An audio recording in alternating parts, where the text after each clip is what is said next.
News bulletin में आपका स्वागत है। आइए जानते हैं बिहार की 30 फटाफट बड़ी खबरों को।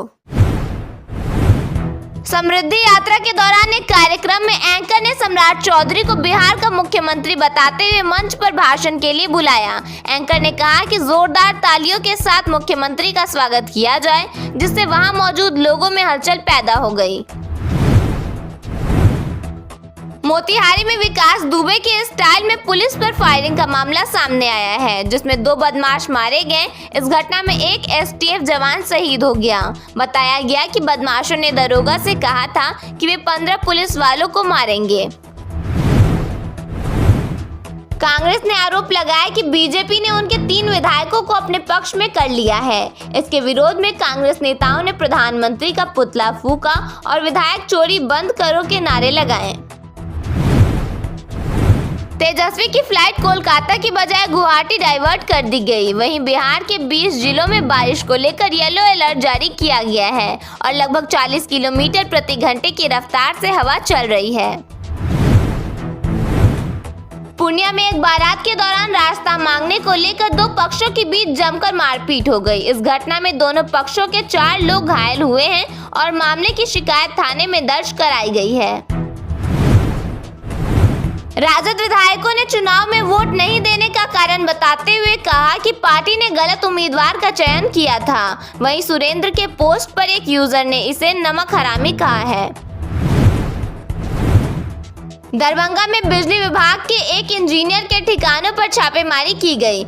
इसके साथ ही मधुबनी और सुपौल में भी ईओयू की टीम ने कार्रवाई की। यह मामला आय से अधिक संपत्ति अर्जित करने से जुड़ा बताया जा रहा है। पटना में नारकोटिक्स टीम पर उस समय हमला हो गया जब टीम छापेमारी करने पहुंची थी। शरारती तत्वों ने टीम पर ईंट पत्थर फेंके, जिसके बाद बचाव में फायरिंग की गई और एक व्यक्ति को गिरफ्तार किया गया। जहानाबाद सिविल कोर्ट को बम से उड़ाने की धमकी ईमेल के जरिए मिली। इसके बाद पूरे इलाके में हाई अलर्ट जारी कर दिया गया। मेटल डिटेक्टर से जांच शुरू की गई और भारी पुलिस बल तैनात किया गया। किशनगंज में एक व्यक्ति ने अपनी पत्नी की हत्या कर दी। आरोपी फरार है और बताया जा रहा है कि उसे पत्नी के अवैध संबंधों का शक था। मृतका 4 बच्चों की मां थी।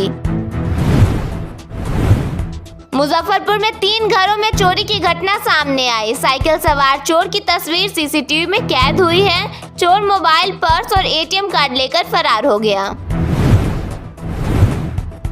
बेगूसराय में शादी के जश्न के दौरान एक युवक ने खुलेआम हथियार लहराया। इस दौरान वह शराब के साथ ठुमके लगाते नजर आया, जिसका वीडियो सोशल मीडिया पर तेजी से वायरल हो रहा है।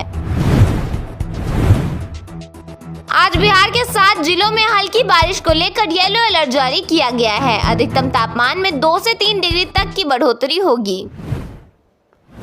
बिहार में सब्जी किसानों को बेहतर बाजार दिलाने के लिए सहकारिता विभाग ने वेजीफाइड का गठन किया है। इस व्यवस्था के तहत किसानों की सब्जियां सीधे बाजार तक पहुंचाई जाएंगी। योजना को कम्फेड यानी सुधा डेयरी की तर्ज पर तैयार किया गया है। प्रखंड स्तर पर तरकारी नाम से आउटलेट खोले जाएंगे, जहां किसानों की सब्जियां बेची जाएंगी।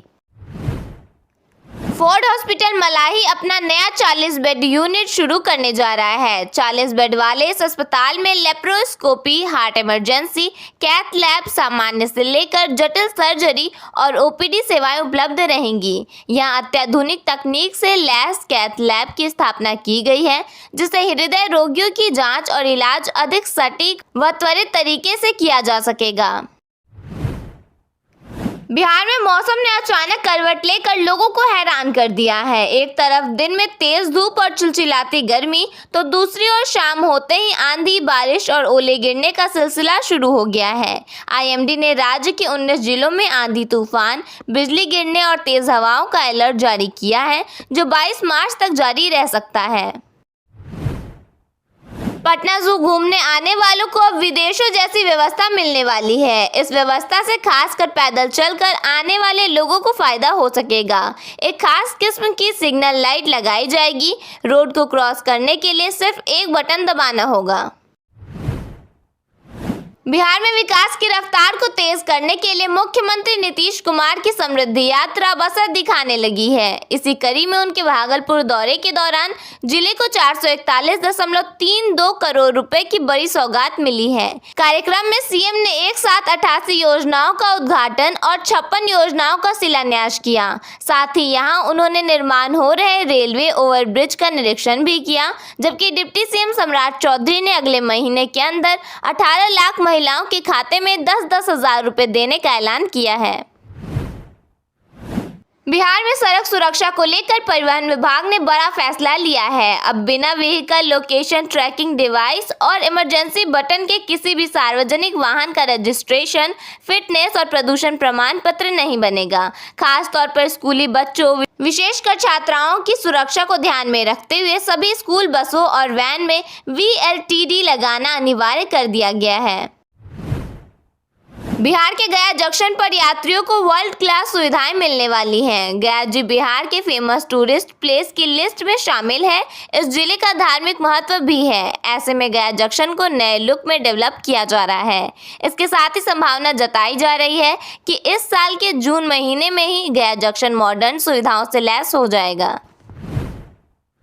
होली के बाद भी घर लौटने वाले यात्रियों की भारी भीड़ को देखते हुए भारतीय रेलवे ने बड़ा फैसला लिया है। पूर्व मध्य रेल के तहत चल रही 10 होली स्पेशल ट्रेनों की परिचालन अवधि को बढ़ाकर 31 मार्च तक कर दिया गया है। इसके बावजूद कई रूटों पर यात्रियों को कंफर्म टिकट नहीं मिल पा रहा है।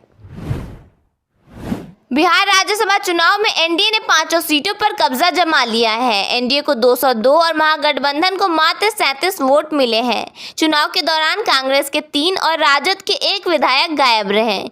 अब कांग्रेस इन विधायकों की सदस्यता रद्द कराने के लिए स्पीकर और सुप्रीम कोर्ट जाने की तैयारी में है। राज्यसभा की 5 सीट पर एनडीए की जीत के बाद नितिन नवीन ने खुशी जाहिर की। उन्होंने कहा, बिहार से जुड़ी बात अब उच्च सदन में उठाई जाएगी। इतना ही नहीं, उच्च सदन में एनडीए की ताकत भी और मजबूत होगी। पटना के विकास को नई रफ्तार देने के लिए मुख्यमंत्री नीतीश कुमार एक्शन मोड में नजर आ रहे हैं। सोमवार को उन्होंने कलेक्टेरिएट घाट से सभ्यता द्वार तक बनने वाली सड़क और अन्य अहम परियोजनाओं का निरीक्षण कर अधिकारियों को स्पष्ट निर्देश दिया कि सभी काम तय समय में जल्द पूरा किया जाए। बिहार में 300 राजस्व अधिकारी काम पर लौट आए हैं। उप मुख्यमंत्री विजय कुमार सिन्हा ने राजस्व अधिकारियों को अल्टीमेटम दिया था। उन्होंने कहा था 24 घंटे के अंदर अगर अधिकारी काम पर लौट आते हैं तो उन पर कोई कार्रवाई नहीं की जाएगी।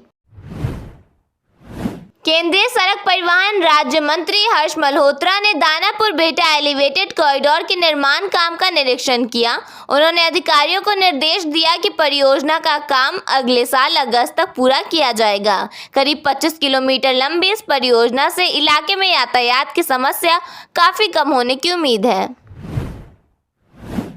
नीतीश कुमार एक बार फिर जेडीयू की कमान संभालने जा रहे हैं। पार्टी के राष्ट्रीय अध्यक्ष पद के लिए चुनाव की प्रक्रिया शुरू हो चुकी है और वे 7 दिन बाद इस पद पर अपनी चौथी पारी शुरू करेंगे। नामांकन दाखिल करने की आखिरी तारीख 22 मार्च रखी गई है। नीतीश कुमार 19 मार्च को अपना नामांकन भर सकते हैं और इसके लिए जरूरी कागजों पर उन्होंने पहले ही हस्ताक्षर कर दिए हैं।